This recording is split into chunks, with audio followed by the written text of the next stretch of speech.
Sikiliza, kuna hatua kuu 5 za dhambi. Hatua kuu 5 za dhambi. Naomba nizitaje, nilikuwa nimesimama haraka. Hatua kuu 5 za dhambi nikutajie hapa leo, kwa sababu wewe ukuwa mtenda dhambi. Biblia inaniambia sisi wakosaji tutawahubiri watu wenye dhambi na watarejea kwa Mungu, kwa sababu tulikuwa watendaji wa hizo. Kuna hatua kuu 5 za dhambi. Hatua ya kwanza ni kusikia. Hatua ya pili ni kuona. Wengine wanaziunganisha hizo hatua. Anaweza kusema kuona au kusikia. Kusikia. Sikiliza, kuona. Hatua ya kwanza, kuona. Mtu akiona unaweza kuwa ni mlango wa dhambi.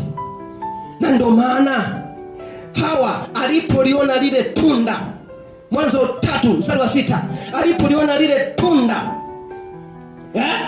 kwamba linafaa, aliona lile tunda.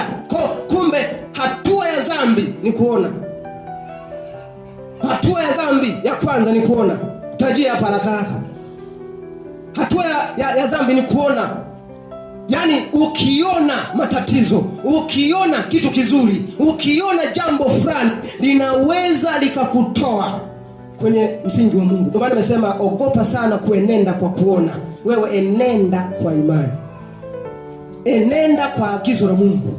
Enenda kwa ahadi za Mungu. Hatua ya kwanza ya dhambi ni kuona.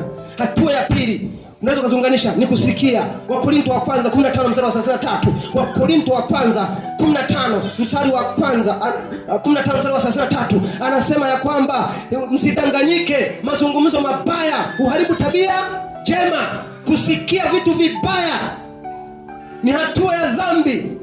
Hata sisi hatukuzaliwa tukiwa wazinzi, hapana. Tulisikia watu wanaisifia zinaa. Wanasema ukiwa na mwanamke hivi na hivi na hivi ni raha. Tulisikia.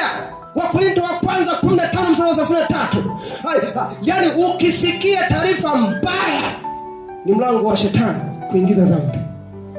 Zaburi 1:1 inasema heri mtu asiyeketi barazani pa wenye mizaha. Kusikia hatua za dhambi. Kusikia taarifa mbaya. Jihadhari sana na unachosikia. Hatua ya pili ya dhambi ni tamaa. Tamaa ni vita zidi ya mwili na roho. Wagalatia 5:17 anasema hivi, roho na mwili hupingana.